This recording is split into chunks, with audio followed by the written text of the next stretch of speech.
Well, today's our opening day of deer season. Got out to the woods around like 5 o'clock. A little bit later than I was hoping, but that's how work goes some days.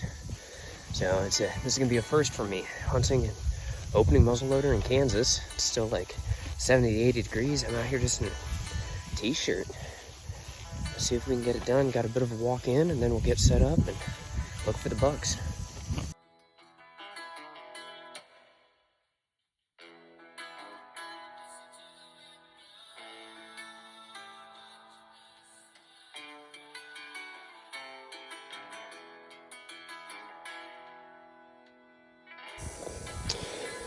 So I'm gonna try and walk and talk here.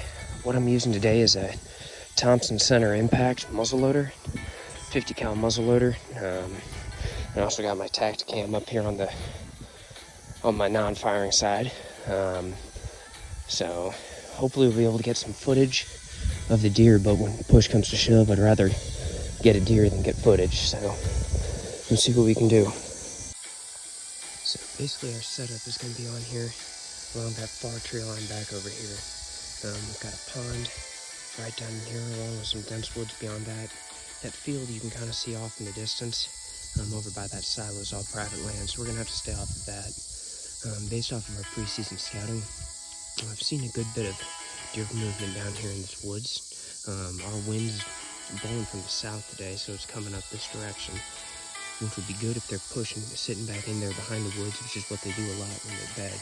But if they're going to be coming up this way, then that could be problematic for us based off of where we set up, which we'll get a good video of that in here in a second.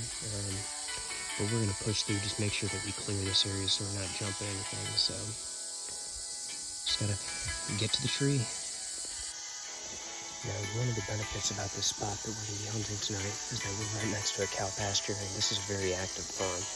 So there's a lot of natural human scent, and already I can just smell the manure and all the, you can just smell the cows. So I'm hoping that based off of that, my presence here isn't going to be too much of a disturbance to the natural order of things, because people are always moving, machinery's always going.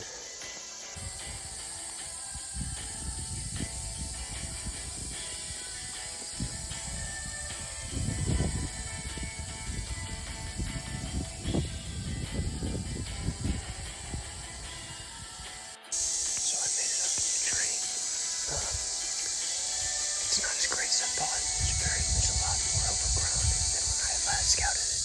So I should have came out here with a saw and cut some of these branches. Got a good line of sight at this field over here. Downside is that the field's private land. Last year I got my buck right in here to these trees. So I'm hoping I'll be able to see him come in here again. A lot of the deer movement that I've seen has been down this slope in that woods. And we've got this big field behind me. It's overgrown, but I should be able to pick up deer moving in and around in there. So let's see what we can do. Just a waiting game at this point. Right now, time is 6:50. Got about an hour until sunset. I haven't seen anything moving so far. Just had a badger walk underneath the tree a couple minutes ago, which is pretty cool. But hopefully they're going to start moving here in the next 30 or 40 minutes. So one of the other limitations that I got today, and it's not really a limitation, but pretty much made up my mind not to take a doe unless it's an absolute rock star of a doe. With it being opening day, and with me knowing that there are bucks around here, I'd rather give it a couple days before I make up my mind to pull the trigger on a doe. Normally, and especially later in the season, I'll go by the mindset if it's brown, it's down. But right now, we are looking for antlers, especially with a half-mile drag. Shooting a doe back here would not be worth it, in my opinion.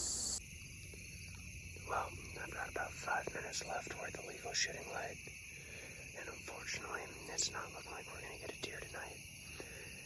I mean, hey, that's hunting. You win some, you lose some, and the deer always get a vote. And today, they voted not to come by the tree I'm in. I think one of the most important things about hunting, though, is making sure that you learn something every single time you come out. I think the biggest lesson that I learned today was the importance of comfort. Just from the way I set up in this tree, I was really having a hard time with my footing mainly, just because of the way that the branches are set up, and it wasn't comfortable. And, you know, when you can't plan on standing there sitting for anywhere for a couple hours, better make sure that you're comfortable. So that's definitely the biggest takeaway that I have from today. But I'm gonna go ahead and start packing things up and then working my way back to the truck.